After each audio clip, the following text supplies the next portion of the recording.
ನಮಸ್ಕಾರ ಸ್ನೇಹಿತರೆ, ನಾನು ಅಶೋಕ್ ಕುಮಾರ್ ಶೀಲ್ವಂತ್. ಈ ಮುಂಚೆ ಹೇಳಿದಾಗೆ ಮೊನ್ನೆ ನಾನು 2 ಥರ ಮುಳ್ಳು ಕಲೆಕ್ಟ್ ಮಾಡಿದ್ದೆ. ಇನ್ನೊಂದು ಮುಳ್ಳು ಸಿಕ್ಕಿರಲಿಲ್ಲ. ಇವತ್ತು ಬಂದೀನಿ. ಇವತ್ತು ಬಂದು ಸರ್ಕಾರಿ ಜಮೀನಲ್ಲಿದ್ದೀನಿ. ಇನ್ನೊಂದು ಖಾರಿ ಮುಳ್ಳು ಅಂತ ಹೇಳಿದ್ದೆ ತಮಗೆ. 3 ಮುಳ್ಳು ಅಂತ ಹೇಳಿದ್ದೆ. 2-3 ಮುಳ್ಳು ಸಿಕ್ಕಿದ್ದು. ಇನ್ನೊಂದು ಮುಳ್ಳಿಗಾಗಿ ಬಂದಿದ್ದೀನಿ ನಾನು. ಅದೊಂದು ಮುಳ್ಳು ಕಲೆಕ್ಟ್ ಮಾಡ್ತೀನಿ. ಅದಕ್ಕಿಂತ ಮುಂಚೆ ಏನು ಹೇಳಬೇಕಪ್ಪ ಅಂದರೆ, ಇವೆಲ್ಲ ಮುಳ್ಳುಗಳು ಏನು ಹೇಳ್ತೀವಿ, ಆ ಗಿಡಗಳು ಭಾಳ ಉಪಯೋಗ ಇವೆ. ಉಪಯೋಗ ಬರ್ತಾವೆ ಇವು. ಅವೆಲ್ಲ ನಾವು ಹಣ್ಣು ತಿಂದು ಬೆಳೆದವರಿದ್ದೀವಿ. ಇದು ಅರ್ಥ ಇದು ಕೆಟ್ಟವು ಅಂತ ಹೇಳ್ತಾ ಇಲ್ಲ. ಗಿಡಗಳು ಕೆಟ್ಟವು ಅಂತಲ್ಲ, ಇದು ಜನರಿಗೆ ಕೆಟ್ಟವರಾರ, ಮತ್ತು ಸರ್ಕಾರಿ ನೌಕರಗಳು ಕೆಟ್ಟವರಾರ, ಮತ್ತು ಜನಪ್ರತಿನಿಧಿಗಳು ಕೆಟ್ಟವರಾರ. ಈಗ ಯಾಕೆ ಕೆಟ್ಟ ಹೆಸರು ಬರ್ತದಪ್ಪ ಅಂತಂದ್ರೆ, ಬಡಿತಾರೆ. ಯಾಕೆ ಮುಳ್ಳು ಬಡಿತಾರಪ್ಪ ಅಂದರೆ ಯಾವ ಮನೆ ಬಡಿತಾರೆ, ಯಾವ ಆಫೀಸ್ ಬಡಿತಾರೆ ಅಂದ್ರೆ ಅವರು ನಿಷ್ಪ್ರಯೋಜಕ, ಕೆಲಸಕ್ಕೆ ಬರಲ್ದವರು ಅಂತ ಅರ್ಥ. ಅಂದ್ರೇನು, ಅಲ್ಲಿ ವಹಿವಾಟು ಇರೋದಿಲ್ಲ, ಹೋಗ್ಲಕ್ಕೆ ಬರಲ್ಲ. ಮುಳ್ಳು ಆಗಪ್ಪ ಅಂದ್ರೆ ಅಲ್ಲಿ ಜನರು ತಿರುಗಾಡಲ್ಲ. ಕೆಲವು ಮನೆಗಳು ಬಿಟ್ಟು ಹೋಗ್ತಿರ್ತಾರೆ. ಆ ಮನೆ ಬಳಿ ಜಾಲಿ ಮುಳ್ಳು ಆಗಿರ್ತಾವೆ, ಬಾರಿ ಮುಳ್ಳು ಆಗಿರ್ತಾವೆ, ಅವು ಬೀಜಗಳು ಬಿದ್ದು, ಮತ್ತು ಖಾರಿ ಮುಳ್ಳು ಆಗಿರ್ತಾವೆ, ಅಂದ್ರೆ ಖಾರಿ ಗಿಡಗಳಾಗಿರ್ತಾವೆ. ಹೀಗಾಗಿ ಆ ಪ್ರದೇಶ, ಆ ಮನೆ ಏನಾಗಿರ್ತದೆ ಅಂದ್ರೆ ತಿರುಗಾಡಕ್ಕೆ ಅನಾನುಕೂಲ ಆಗಿರ್ತದೆ. ಮನೆ ಬಿಟ್ಟು ಹೋಗಿರ್ತಾರೆ. ಹೀಗಾಗಿ ಮುಳ್ಳು ಬಡ್ದಾರ ಅಂತ ಆ ರೀತಿ ಹಳ್ಳಿ ಭಾಷೆಯಲ್ಲಿ ಹೇಳ್ತಾರೆ. ಅದು ಮನೆಗೆ ಮುಳ್ಳು ಬಡ್ದಾರ ಅಂದ್ರೆ ಆ ಮನೆಗೆ ಯಾರೂ ಇಲ್ಲ ಅಂತ ಅರ್ಥ, ಮನೆ ಬಿಟ್ಟು ಹೋಗ್ಯಾರ ಅಂತ ಅರ್ಥ. ಈ ರೀತಿ ಆದದು. ಆ್ಯಕ್ಚುಲಿ ಅದು ಎಲ್ಲ ಆಯುರ್ವೇದಿಕ ದೃಷ್ಟಿಯಿಂದ ನೋಡಿದ್ರೆ ಭಾರಿ ಉಪಯೋಗ ಅದ. ಅವೆಲ್ಲ ಹಣ್ಣು ನಾವು ತಿಂದು ಬೆಳೆದವರಿದ್ದೀವಿ. ಆ ಗಿಡಗಳ ಬಗ್ಗೆ ನನಗೆ ಯಾವುದೇ ಇದು ಇಲ್ಲ ನನಗೆ. ಆ ಗಿಡಗಳ ಬಗ್ಗೆ ಇದು ಭಾಳ ಉಪಯೋಗದ ಗಿಡಗಳು. ಇವೆಲ್ಲ ನಾವು ಹಣ್ಣುಗಳು ತಿಂದು ಬೆಳೆದೀವಿ. ಖಾರಿ ಹಣ್ಣು, ಬಾರಿ ಹಣ್ಣು, ಮತ್ತು ಇಂಗ್ಳಿಗೆ ಗಿಡ, ಅದು ಅಂಟಿನ ಗಿಡ ಅಂತಂತಾರೆ. ಅದು ದೊಡ್ಡದು ಮರ ನೋಡಿದೆ. ಅದು ಈಗ ಚಿಕ್ಕ ಮರ ಇತ್ತದು, ಹಿಂಗೆ ಚಿಕ್ಕ ಗಿಡ ಇತ್ತದು, ಗೊತ್ತಾಗಲಿಲ್ಲ. ಅದು ಕಾಯಿ ಆದ ನಂತರ ಗೊತ್ತಾಯ್ತದು. ಅದಕ್ಕೆ ಅಂಟಿನ ಗಿಡ ಅಂತ ತಿಂತೀವಿ ನಾವು. ನಮ್ಮ ಮಳೆಕೆರೆದಾಗ ಪಪ್ಪಾಯಿ ದೊಡ್ಡಗಮ್ಮ ಒಂದು ಅಂಟಿನ ಗಿಡ ಇತ್ತದು, ಅದೇ ಹೆಂಗಿನ ಗಿಡ. ಹೀಗಾಗಿ ಇವು ಭಾಳ ಉಪಯೋಗ ಬರುವಂಥವು. ಇದು ಬಡೇ ಉದ್ದೇಶ ಏನಪ್ಪ ಅಂದರೆ, ಜಿಲ್ಲಾಡಳಿತ ನಿಷ್ಪ್ರಯೋಜಕ ಅದ, ಜಿಲ್ಲಾ ಪಂಚಾಯತ್ ನಿಷ್ಪ್ರಯೋಜಕ ಅದ. ಹೀಗಾಗಿ ಆ ಕಚೇರಿಗಳಿಗೆ ಈ ಥರ ಮುಳ್ಳು ಬಡಿತೀವಂದ್ರೆ ಅಲ್ಲಿ ಯಾರೂ ಬರಲ್ಲ, ಹೋಗಲ್ಲ. ನೀವು ನಿಷ್ಪ್ರಯೋಜಕ ಇದ್ದೀರಿ, ಯಾರೂ ಕೆಲಸ ಮಾಡಲ್ಲ, ಮತ್ತು ಯಾವುದೂ ಕೆಲಸನೂ ಆಗಲ್ಲ. ಅಂದ್ರೆ ನೀವು 15 ವರ್ಷದಿಂದ ನಾನು ಹೋರಾಟ ಮಾಡ್ತಾಯಿದ್ದೀನಿ. ತಾವು ಕೆಲಸಗಳು ಮಾಡಿಲ್ಲ ಅಂದ್ರೆ ತಾವು ಕೆಲಸಕ್ಕೆ ಯೋಗ್ಯರಲ್ಲ, ಕೆಲಸಕ್ಕೆ ಲಾಯಕ ಅಲ್ಲ ಅಂತ ಅರ್ಥ ಈ ದೃಷ್ಟಿಯಲ್ಲಿ. ಅದೇ ಕಾರಣ ವಿನ ಮತ್ತು ಯಾವುದೂ ಕಾರಣ ಇಲ್ಲ. ಪೂರ್ತಿ ನಿಷ್ಪ್ರಯೋಜಕವಾದ ಜಿಲ್ಲಾಡಳಿತ. ಅದಕ್ಕೆ 3 ಥರ ಮುಳ್ಳು ಬಡಿತೀನಿ ಅಂತ ಹೇಳಿದ್ದೀನಿ. ಅದು 3 ಥರ ಮುಳ್ಳು ಬಡದೇ ತೀರ್ತೀನಿ. 27 ತಾರೀಕು ಪಾದಯಾತ್ರೆ ಮಾಡ್ತೀನಿ ಮಳಖೇಡ್ ಗ್ರಾಮದಿಂದ. 30ನೇ ತಾರೀಕು ಜಿಲ್ಲಾಡಳಿತಕ್ಕೆ ಬೀಗ ಜಡ್ದು ಇವು 3 ಥರ ಮುಳ್ಳು ಆ ಕಚೇರಿಗೆ ಬಡಿತೀನಿ. ಇಷ್ಟು ಹೇಳ್ತಾ ಇದ್ರೂ ಕೂಡ ಯಾವುದೇ ಅಧಿಕಾರಿಗಳಾಗಲಿ ಜನಪ್ರತಿನಿಧಿಗಳಾಗಲಿ ಎಚ್ಚೆತ್ತುಕೊಂಡಿಲ್ಲ. 15 ವರ್ಷದಿಂದ ನಾನು ದೂರ ಸಲ್ಲಿಸ್ತಾ ಬಂದಿದ್ದೀನಿ, ಅದು ಕೂಡ ಎಚ್ಚೆತ್ಕೊಂಡಿಲ್ಲ. ಮುಳ್ಳು ಬಡಿತೀನಿ ಅಂದರೂ ಕೂಡ ಇವರು ಎಚ್ಚೆತ್ತುಕೊಳ್ಳಲ್ಲ. ಅಂದರೆ ಇವ್ರು ಎಷ್ಟು ನಾಲಾಯಕರ ಅಧಿಕಾರಿಗಳು, ಇದ್ರ ಮೇಲೆ ಗೊತ್ತಾಗ್ತದೆ. ಇದು ಮೂರನೇ ಮುಳ್ಳು ಕಲೆಕ್ಟ್ ಮಾಡ್ಕೊಳಕ್ಕೆ ಬಂದೀನಿ. ಇದು ಭಾಳ ಉಪಯೋಗವಾದಂಥ ಇದು ಖಾರಿದು. ಎಲ್ಲ ನಾವು ತಿಂದು ಬೆಳೆದಿದ್ದೀವಿ ಹಣ್ಣುಗಳೆಲ್ಲ. ಇದು ಈಗ ಉಪಯೋಗ ಬರ್ತಾಯಿದೆ. ಇವಾಗ ತಮ್ಮ ಎದುರೇ ಇವೆಲ್ಲ ತಾವು ನೋಡ್ಬೋದು. ಇದೇನಿರ್ತದೆ, ಮುಳ್ಳುಗಳು ಇರ್ತವೆ. ಅದು ಪೂರ್ತಿ ದೊಡ್ಡ ದೊಡ್ಡ ಮುಳ್ಳುಗಳು ಇರ್ತವೆ. ಇವು ಭಾರಿ ಒಳ್ಳೇದಿದು. ಏನೋ ಹಣ್ಣು ಆಗಿಲ್ಲ ಅದು ಇನ್ನು. ಬೇಸಿಗೆಯಲ್ಲಿ ಅಥವಾ ಮಳೆಗಾಲದಲ್ಲಿ ಆಗ್ತಿರ್ಬೋದು ಹಣ್ಣುಗಳು. ಎಲ್ಲ ಪೂರ್ತಿ ಚಿಗಿರ್ಲತ್ತ ಇನ್ನು. ಈಗ ಹಣ್ಣು ಆಗ್ತಿರ್ಬೋದು ಮುಂದೆ.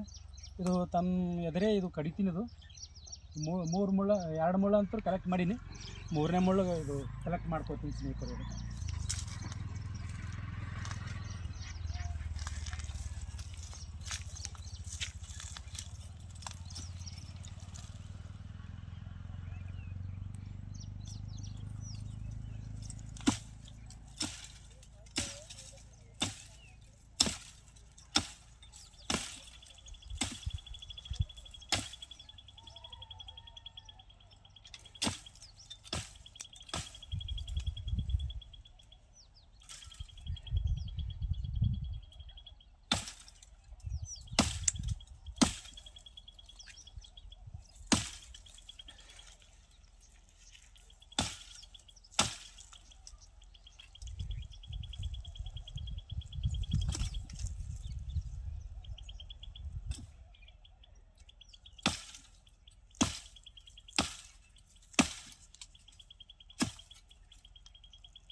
ನಿಂದ್ರಣ.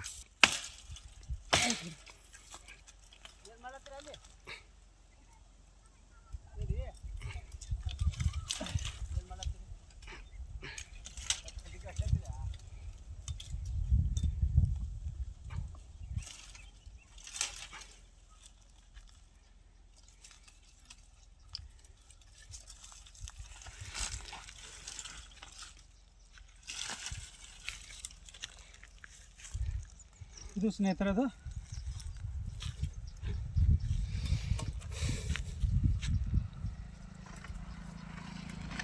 ಇದು ಖಾರಿಮಳ್ಳಿದು. ಇದಕ್ಕೆ 30ನೇ ತಾರೀಕು ಖಂಡಿತವಾಗಿ ಇದು ಬಡದೇ ತೀರ್ತೀನಿ.